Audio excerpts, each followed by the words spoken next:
नमस्कार, आप सभी का स्वागत करती हूँ भारत 24 पर। मैं हूँ आपके साथ पूर्णिमा मिश्रा। वक्त है दहाड़ का। उत्तर प्रदेश की सियासी पिच पर बुलडोजर ना चले, ऐसा हो नहीं सकता। जब से योगी का बुलडोजर एक्शन शुरू हुआ, तब से उत्तर प्रदेश ही नहीं बल्कि पूरे देश में बुलडोजर को लेकर बहस तेज हो गई। बुलडोजर मॉडल की बात होने लगी और इसी बीच सुप्रीम कोर्ट की तल्ख टिप्पणी ने सियासी फिजा में और ज्यादा गर्माहट पैदा कर दी। अब तो सीएम योगी और समाजवादी पार्टी के अध्यक्ष यानी कि अखिलेश यादव खुलकर एक दूसरे को चुनौती दे रहे हैं। सीएम योगी ने कहा कि बुलडोजर चलाने के लिए हिम्मत चाहिए। जो कभी माफिया के आगे नाक रगड़ते थे, वो क्या बुलडोजर चलाएंगे? सीएम योगी का हमला अखिलेश यादव पर था। अखिलेश यादव ने पलटवार किया, कहा 2027 में समाजवादी पार्टी की सरकार बनेगी और सरकार बनते ही बुलडोजर का रुख गोरखपुर की तरफ कर दिया जाएगा। अखिलेश के इसी बयान का जवाब देते हुए योगी आदित्यनाथ ने कहा कि जो टीपू आज सुल्तान बनने का ख्वाब देख रहे हैं, वो क्या बुलडोजर चलाएंगे? बुलडोजर चलाने के लिए हिम्मत चाहिए। फिर अखिलेश का पलटवार आया और उन्होंने सीएम योगी पर हमला बोला। कहा कि बुलडोजर के पास दिमाग नहीं होता है, स्टीयरिंग होती है और जनता, प्रदेश की जनता कब किसकी स्टीयरिंग छीन ले, बदल दे, कोई नहीं जानता। अखिलेश ने योगी को चुनौती देते हुए कहा कि अगर बुलडोजर पर इतना ही नाज है तो बुलडोजर चुनाव चिन्ह के साथ अलग पार्टी बनाकर चुनाव लड़कर दिखाएं। दरअसल सुप्रीम कोर्ट ने बुलडोजर एक्शन को लेकर तल्ख सवाल पूछे। सोमवार को सर्वोच्च अदालत ने बुलडोजर एक्शन को लेकर सख्त टिप्पणी की, जिसके बाद सियासी उबाल आया।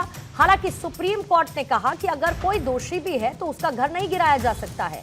यहां तो आरोप लगने पर से किसी का घर गिरा दिया जाता है, जो कि गलत है। 17 सितंबर को सुप्रीम कोर्ट पूरे देश के लिए दिशा निर्देश भी जारी कर सकता है, क्योंकि योगी सरकार इसको लेकर हलफनामा यानी कि अपना जवाब भी कोर्ट में दाखिल कर चुकी है। लेकिन उससे पहले बुलडोजर पॉलिटिक्स पूरे चरम पर है। आज इसी मसले पर करेंगे कुछ सवालों के साथ अहम चर्चा, लेकिन उससे पहले योगी आदित्यनाथ और अखिलेश यादव के बीच किस तरीके से हुई है जुबानी जंग, जरा सुन लीजिए। जो टीपू आज सुल्तान बनने का ख्वाब फिर से देख रहे हैं, बहन और भाइयों, यही टीपू थे जो माफिया के सामने नाक रगड़ करके आपके सामने पहचान का संकट खड़ा करते थे। मैंने कहा था माफिया अगर सिर उठाने का दुस्साहस करेगा तो उसको मिट्टी में मिलाने का काम भी सरकार करेगी।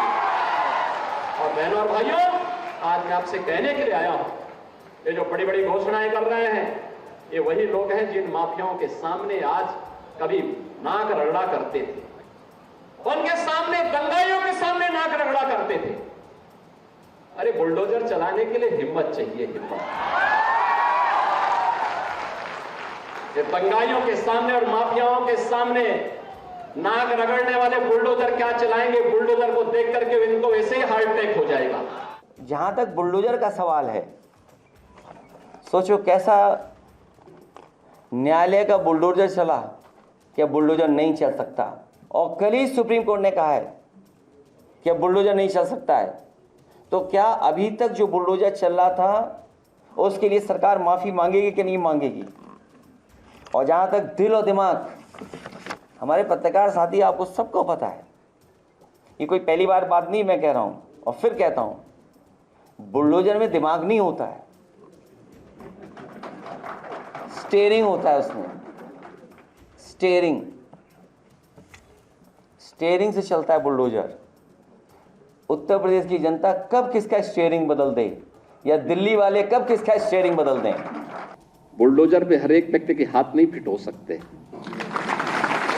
इसके लिए दिल और दिमाग दोनों चाहिए, दिल और दिमाग दोनों चाहिए।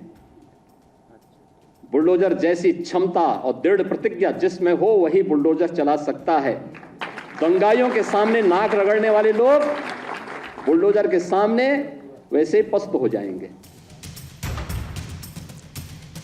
आइए कुछ सवालों का जिक्र कर देती हूं जिनके इर्द गिर्द रहेगी आज दहाड़ की चर्चा। पहला सवाल आज यही रहेगा कि माफिया पर बुलडोजर एक्शन से आखिर किसे दिक्कत है? सवाल यह भी है कि क्या एक तरफा की जा रही है बुलडोजर की कार्रवाई? तीसरा सवाल यह कि कौन कर रहा है बुलडोजर का सियासी इस्तेमाल? क्या बुलडोजर से गुंडे माफिया में डर पैदा हुआ है? और सुप्रीम कोर्ट की टिप्पणी से क्या असर पड़ेगा?